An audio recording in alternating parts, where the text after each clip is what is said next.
پاکستان نے اقوام متحدہ اسلامی کونسل کے غیر مستقل رکن کے طور پر ذمہ داریاں سنبھال لی۔ اقوام متحدہ میں سلامتی کونسل کے غیر مستقل ارکان کی ذمہ داریاں سنبھالنے کی تقریب ہوئی۔ پاکستان کے مندوب عاصم افتخار نے غیر مستقل ارکان کے پرچم رکھنے کی تقریب میں شرکت کی اور پھر سلامتی کونسل میں پاکستان کا پرچم لگا دیا، جس کے بعد اقوام متحدہ سلامتی کونسل میں پاکستان کی غیر مستقل رکن کے طور پر 2 سالہ مدت کا آغاز ہو گیا۔ دیگر غیر مستقل ارکان ڈنمارک، یونان، پاناما اور صومالیہ کے پرچم بھی لگائے گئے۔ اقوام متحدہ میں پاکستان کے مستقل مندوب منیر اکرم کا کہنا ہے کہ سلامتی کونسل کے غیر مستقل رکن کے طور پر دنیا کو درپیش چیلنجز سے نمٹنے میں فعال اور تعمیری کردار ادا کریں گے۔ واضح رہے کہ پاکستان 8ویں بار غیر مستقل رکن منتخب ہوا۔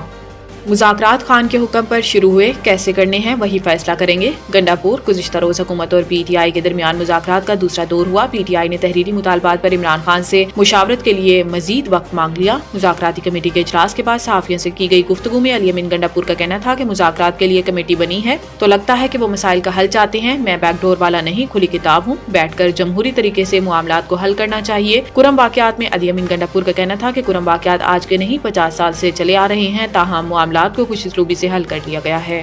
محسن نقوی کا نیشنل پولیس اکیڈمی کو یونیورسٹی کا درجہ دینے کا اعلان۔ وفاقی وزیر داخلہ محسن نقوی نے نیشنل پولیس اکیڈمی کو یونیورسٹی کا درجہ دینے کا اعلان کر دیا۔ وفاقی وزیر داخلہ محسن نقوی نے نیشنل پولیس اکیڈمی کا دورہ کیا اور اکیڈمی ہاسٹل اور میس کا تفصیلی معائنہ کیا۔ وزیر داخلہ نے زیر تربیت افسران کے لیے فراہم کردہ سہولتوں کا جائزہ لیا۔ محسن نقوی نے زیر تربیت افسران سے ملاقات کی اور ان سے سہولت سے متعلق دریافت کیا۔ انہوں نے پولیس اکیڈمی میس میں کھانا کھا کر معیار چیک کیا اور کھانے کی تعریف کی۔ دوران اجلاس وزیر داخلہ محسن نقوی نے زیر تربیت افسران کو رہائش کی معیاری سہولتیں فراہم کرنے کی ہدایت کی اور نیشنل پولیس اکیڈمی کا ماسٹر پلان طلب کر لیا۔